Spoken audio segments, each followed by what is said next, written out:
Well, switching gears here, Jude, it's been a great book study, and, we're just basically still getting into the beginning of it. So I can imagine today is going to be just as good as the others.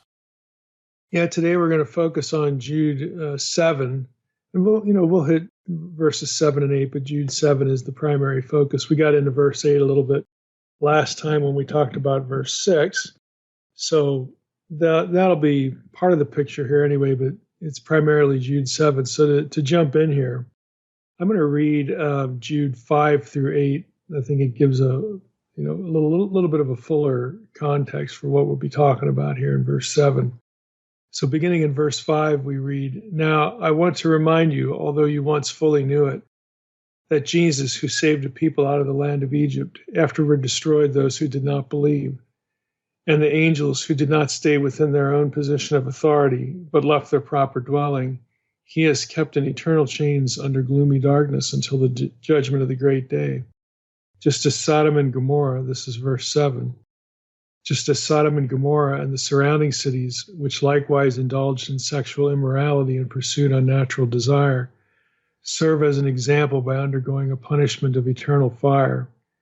Yet in like manner these people also, relying on their dreams, defile the flesh, reject authority, and blaspheme the glorious ones." So that's Jude 5 through 8.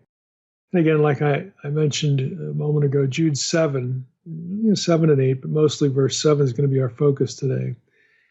We got into verse 8 last time because the verse explains, or at least reiterates, Jude's rationale for comparing the false teachers he's shooting at with typological or archetypal Old Testament sins and sinners. The last time it was the angels that sinned in the days before the flood, and this time in verse 7, it's Sodom and Gomorrah. And as verse 8 suggests, the sin of Sodom and Gomorrah had something to do with, again, these three elements: the defiling of the flesh, which is language for sexual sin, rejecting authority, and then thirdly, blaspheming God and his host. Now, the first of these is what we always think of when we think of Sodom and Gomorrah, but I want to tie that episode into the other parts of Jude 8 as well. And I think Gene Green does a really nice job of this in his commentary, again, taking verse 7 with verse 8. So again, just to read verse 7 again, "Just as Sodom and Gomorrah and the surrounding cities, which likewise indulged in sexual immorality and pursued unnatural desire, serve as an example by undergoing a punishment of eternal fire." And then you get these three elements in verse 8: defile the flesh, reject authority, and blaspheme the glorious ones. So Green, in his commentary, writes this. He says, Jude's third sin by divine judgment is the story of Sodom and Gomorrah. God revealed to Abraham his forthcoming judgment on these cities, saying, quote, "How great is the outcry against Sodom and Gomorrah, and how very grave their sin," unquote. That's the NRSV for Genesis 18:20. Somewhat surprisingly, the exact nature of the city's sin is not elaborated. The reader is only made aware of the depravity of the inhabitants of Sodom when the angelic visitors arrive at Lot's house.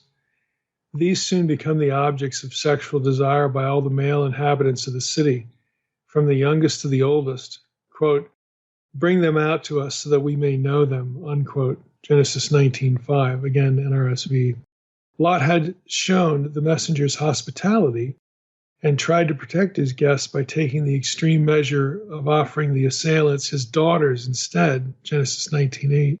Since not even 10 righteous people were found in Sodom, which again was the barter discussion in Genesis 18, verses 22 through 33.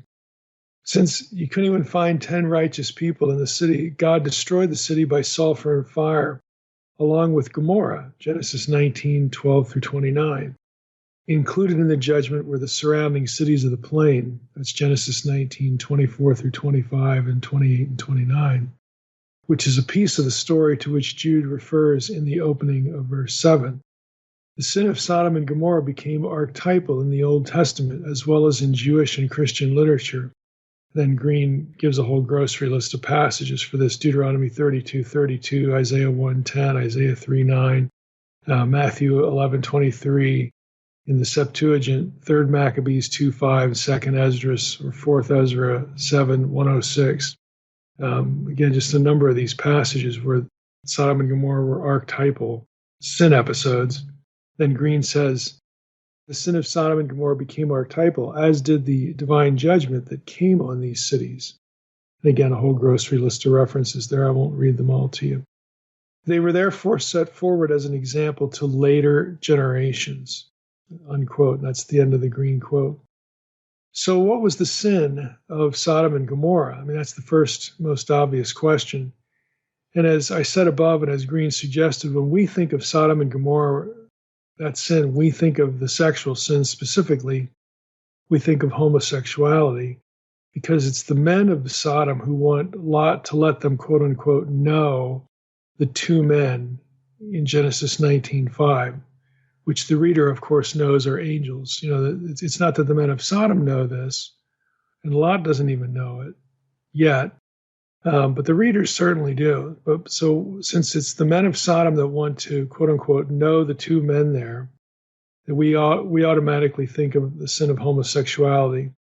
Now, you know, we know that this wording, to come out, you know, bring them out so that we may know them. We know this is sexual for two reasons. First, to know someone, K-N-O-W, is a Hebrew idiom used elsewhere for sexual relations. For instance, in Genesis 4, verse 1, you know, Adam knew Eve, his wife, and she conceived. And this is it's the birth episode of Cain and Abel. And this knowing language is used in Genesis 4, verse 1, verse 17, verse 25. It's very clear. We get the same thing in 1 Samuel 1:19 with the case of Hannah and her husband. Again, the same kind of language there.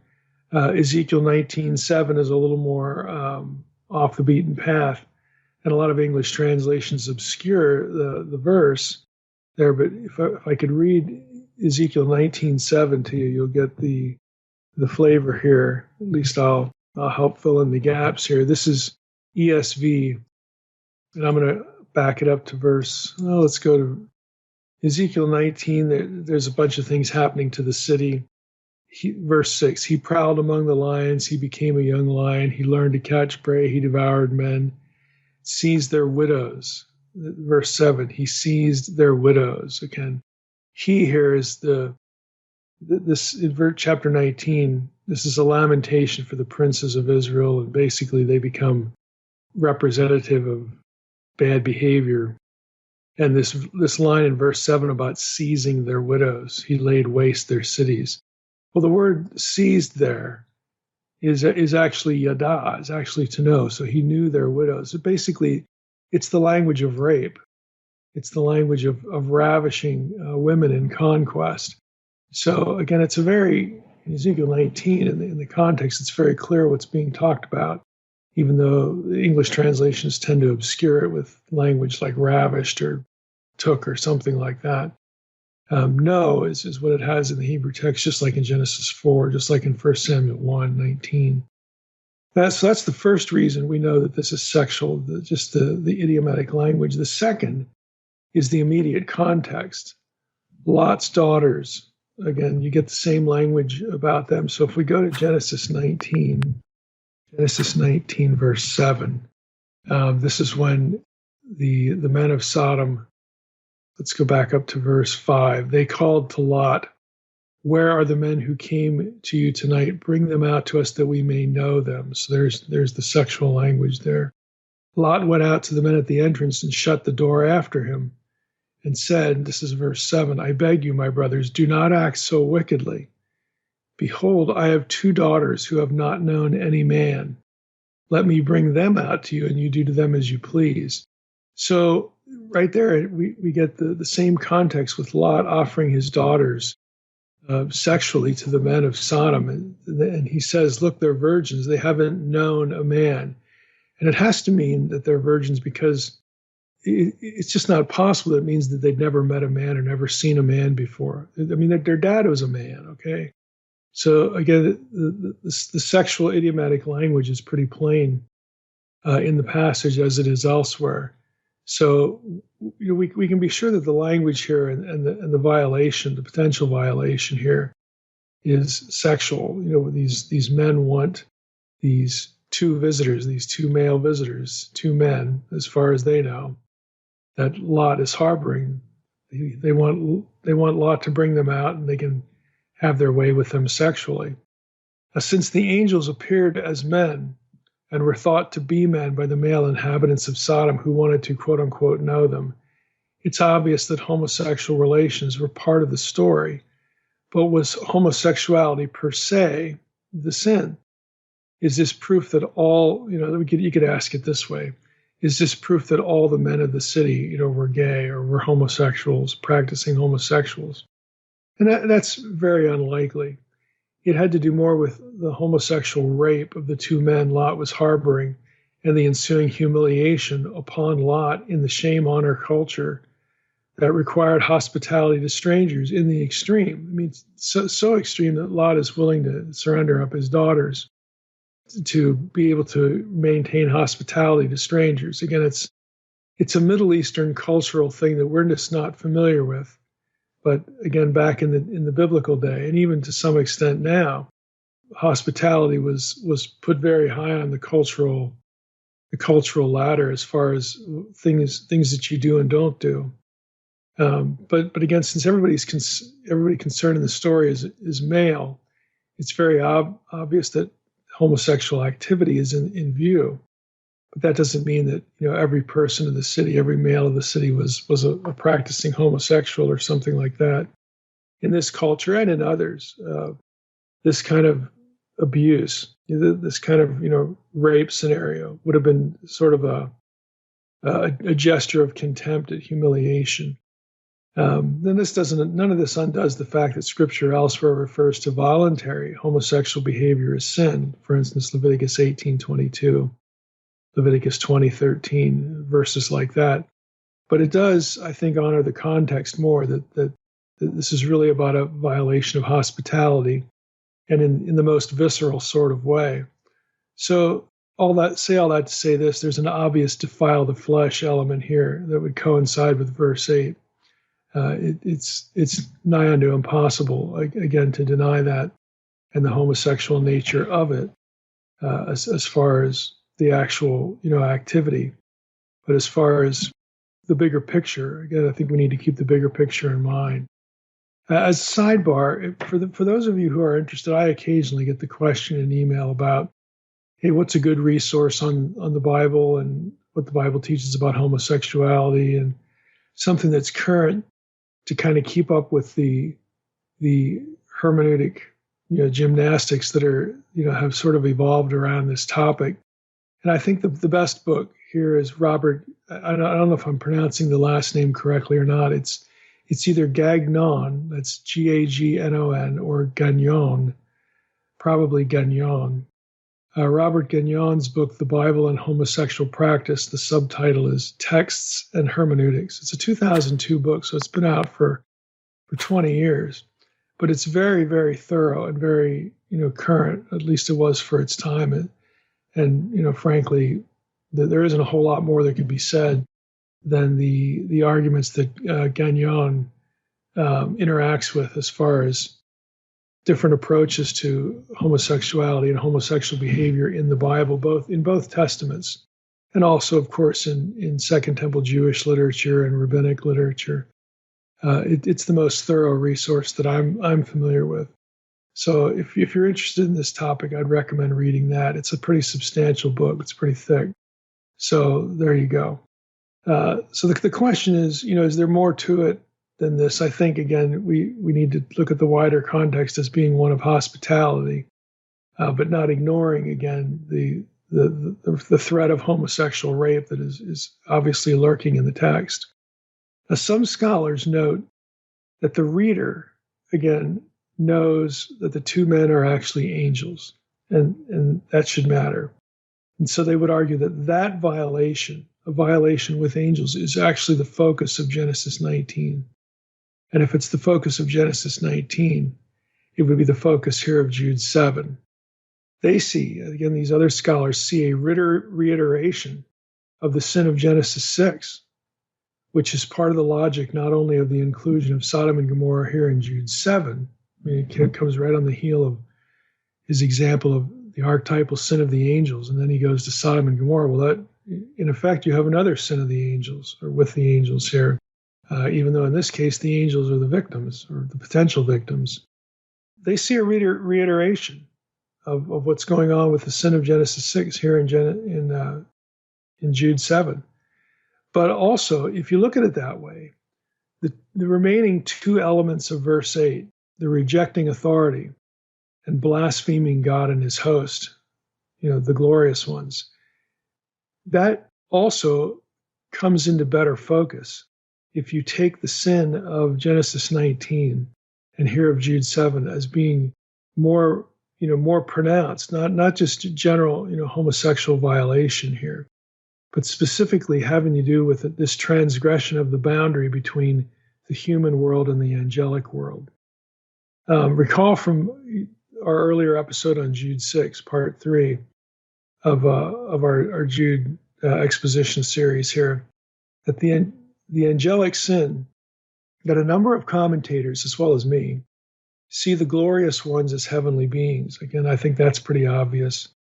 We cited Gene Green back in that other earlier episode where he notes that in the Septuagint of Exodus 15:11, who is like you among the gods, among the Elim, O Lord, O Yahweh. Elim there is translated as glorious ones, the glories. I don't think that's coincidental. I mean, this is vocabulary you would use for supernatural beings, not just human beings of high estate or something like that we talked about in the last episode.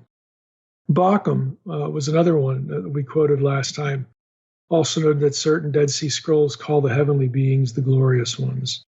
And so I think I'm gonna go back to Green's commentary. I think it's worth citing again because he's tracking on the importance of knowing that the audience, the reading audience, knows that the two men in Genesis 19 are angels, and that's a meaningful element in our interpretation here. So Green's commentary, I think, is worth citing again here. For he ties the elements together, I think, a bit in relation to Jude 7 again. So I think he ties verses 7 and 8 together in a fairly succinct way. He writes this. He said, Jude's use of the story of Sodom and Gomorrah underscores these cities' failure way, highlighting they had departed from the order of, and cites the line in the same way as these, again, the same way as the violating angels of Jude 6. In the same way as these cities, having indulged in unfaithful acts and gone after another kind of flesh. Again, the men of the city of Sodom are in what Green is arguing is that the men in the city of Sodom are going after angelic flesh, and that's really what Jude's going after, and that's really what Genesis 19 has in view.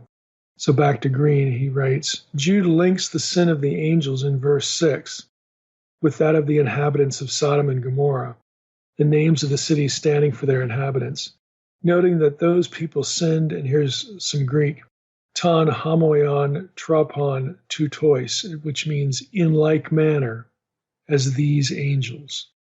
So to break in here again, Green is saying that the Greek text itself ties these two things together by using a phrase like in like manner.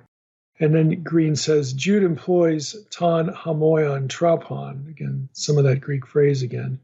He employs it adverbially, and then he cites BDF, the Blastebrunner-Frank Greek reference grammar, using an expression that means the same as homotropos, in the same manner. He cites the LSJ lexicon for that. As the angels abandon their proper station, in verse 6, so too the inhabitants of Sodom, Gomorrah, and the surrounding cities, quote, indulged in unfaithful acts, unquote, which is the English rendering of the aorist participle ek pornousasai. There you get that pornuo, that sexual element there in the Greek verb. So they indulged in unfaithful acts. This verb is found only here in the New Testament, but appears some 41 times in the Septuagint, where it may mean either to indulge in sexual relations, for instance, Genesis 38:24, Leviticus 19:29, Hosea 2:7, Hosea 4:13. or to indulge in acts of unfaithfulness generally with respect to God. Exodus 34:15, Deuteronomy 31:16, Ezekiel 20:30, Hosea 1:2, and there are a few more, but you get the idea. So what Green is saying here is that this term means to either indulge in sexual relations or to, again, more generally engage in acts of unfaithfulness toward God. And you can see how he's linking this all now with verse 8. Both the sin of the angels, Green writes in verse 6, and that of the inhabitants of Sodom and Gomorrah had a sexual component, yet Jude's principal emphasis in verse 6 is on the way the angels abandoned their proper place. This the angels, the watchers, did according to the tradition by engaging in sexual relations with humans. And he cites 1 Enoch 12:4 there. The opposite was true of the Sodomites who left their place and tried to engage in sexual relations with angelic messengers. While Jude notes the sexual component of the sin, he highlights the way such sin is a violation of the order of things. The angels, quote, did not keep, unquote, but, quote unquote, deserted. And so also the people of Sodom and Gomorrah indulged in unfaithful acts with respect to God. In the further reflection on the sin of Sodom and Gomorrah and the surrounding cities, Jude shines the spotlight on the attempt to engage in sexual acts with angelic messengers by citing the phrase, having gone after another kind of flesh, quote unquote. The flesh of the angelic messengers is here called strange in the King James in the sense of being of a different kind. And he cites the Bauer, Donker, Arndt, and Gingrich lexicon for that meaning of heteros. Once again, the emphasis falls not simply on the sexual nature of the sin, but also on the way their act contravened the established order of things. Jude's thought in verses 6 and 7 is much akin to that found in the Testament of Naphtali, chapter 3, verses 4 and 5. Now, this is a Second Temple Jewish pseudepigraphal book, and here's the line in that work, quote, so that you do not become like Sodom, which departed from the order of nature. Likewise, the watchers departed from nature's order, unquote. So the Testament of Naphtali very clearly views as what's happening in Sodom and Gomorrah as a violation of the greater order of things, specifically this transgressing this boundary between the angelic world and the human world. And Green finishes up by saying the sexual aspect of their sin is the vehicle by which they had violated the order established by God. The heretics' sin likewise revolves around a rebellion against established order, with their sexual sin being a function of the fundamental problem. That's the end of Green's quote. Now Bauckham takes the same approach. And I'm citing Green and Bauckham because these are two major commentaries on the Book of Jude. So again, we want to reinforce as many times as we can on this podcast that the kind of stuff that Mike is into, that I'm into, and that I write about in Unseen Realm, it's not idiosyncratic to me. Okay, I'm just giving you peer-reviewed, high scholarship on these things that you can find in lots of places and trying to make it decipherable for you. So Bauckham, again, in his Word Biblical Commentary, he takes the same approach that Green does. And he adds a relevant observation about the propensity to see homosexuality as the main focus of Sodom and Gomorrah and the sin there. So Bauckham notes this. He says, these cities, Sodom and Gomorrah and the surrounding cities, had long been regarded as the paradigm case of divine judgment. And he cites Deuteronomy 29:23, Isaiah 1:9, Isaiah 13:19, Jeremiah 23:14, Jeremiah 49:18, Jeremiah 50:40. That's about halfway through his list. Again, references in Maccabees, references in Jubilees, Jubilees 16, Jubilees 20, Jubilees 22. There's a whole bunch of biblical and then, Second Temple Jewish literary texts that make this point that Sodom and Gomorrah and these cities had been regarded as the paradigm case of divine judgment. Bauckham writes on the clauses, quote, which practiced immorality in the same way as the angels and hankered after strange flesh, unquote. So he quotes Jude 7. On those clauses, Bauckham writes, quote, the second clause explains the first. As the angels fell because of their lust for women, so the Sodomites desired sexual relations with angels. The reference is to the incident in Genesis 19:4 through 11. The Greek phrase sarkos heteros, strange flesh. Catch this. Catch what Bauckham says here. Sarkos heteros, strange flesh, cannot, as many commentators and most translations assume, refer to homosexual practice, in which the flesh is not different, heteros. It must mean the flesh of angels. Now, let me break in here. What his point here is that homosexuality is sex with the same flesh, not different flesh. And again, if you think about it from that perspective, it's like, well, yeah, that it would if it was a same-sex violation. I mean, if that was the point, just the general sin of homosexuality, if that was the point of Genesis 19 that we're supposed to come away with, why would Jude call it strange flesh? Why wouldn't he call it the same flesh? Because that's what a homosexual relationship is. It's a sexual relationship between the same sex. So I think Bauckham's observation here is really is worth pointing out and worth making. And he makes it part of his argument, again, that what Genesis 19 is really, what wants readers to really be horrified over is not, in the immediate context, what would have been ostensibly a homosexual rape situation, but rather that it's this violation of the nature of things, of the order of things, the proper order between heaven and earth, between the seen and the unseen realm, that this is what is more horrific in the Genesis 19 incident, and this is why Jude references it right after referencing the Genesis 6 sin with the angels. And I think this has some explanatory power that we want to be sure we don't miss as we're going through the passage.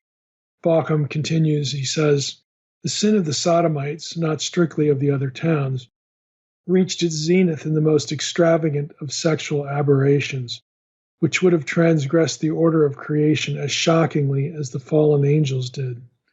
The two cases are similarly brought together in, and he's going to quote, which we just quoted, the Testament of Naphtali 3, verses 4 through 5, which, again, to read that again, the verse says, so that you do not become like Sodom, which departed from the order of nature. Likewise, the watchers departed from nature's order, unquote. So Bauckham, again, is right on track with this. He takes the same perspective. And let me just finish up with him one more statement he makes.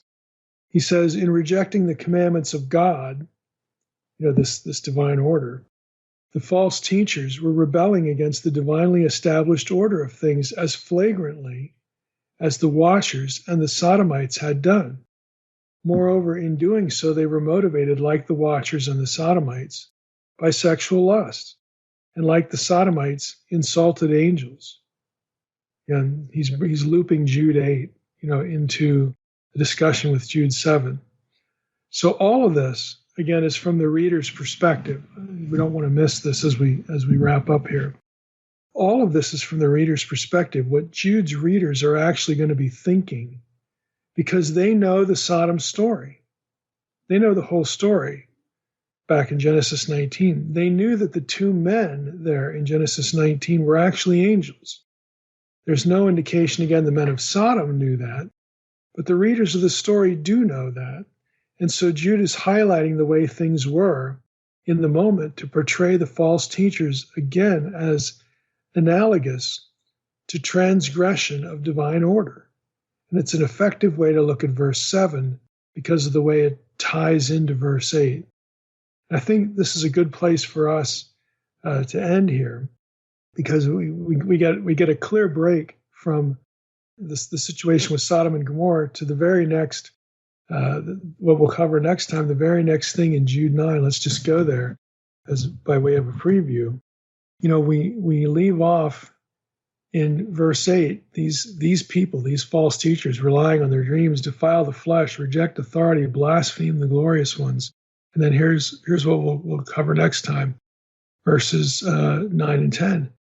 But when the archangel Michael, contending with the devil, was disputing about the body of Moses, he did not presume to pronounce a blasphemous judgment, but said, "The Lord rebuke you." But these people, again, these false teachers, blaspheme all that they do not understand, and they're destroyed by all that they, like unreasoning animals, understand instinctively.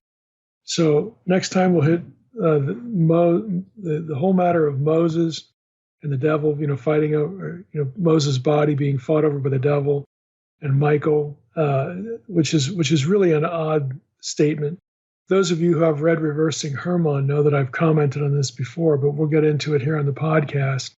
But again, this is a good place to end and transition to Michael and Satan in this dispute over Moses' body, because it also has to do with the blaspheming or fearing to blaspheme the glorious ones. Okay?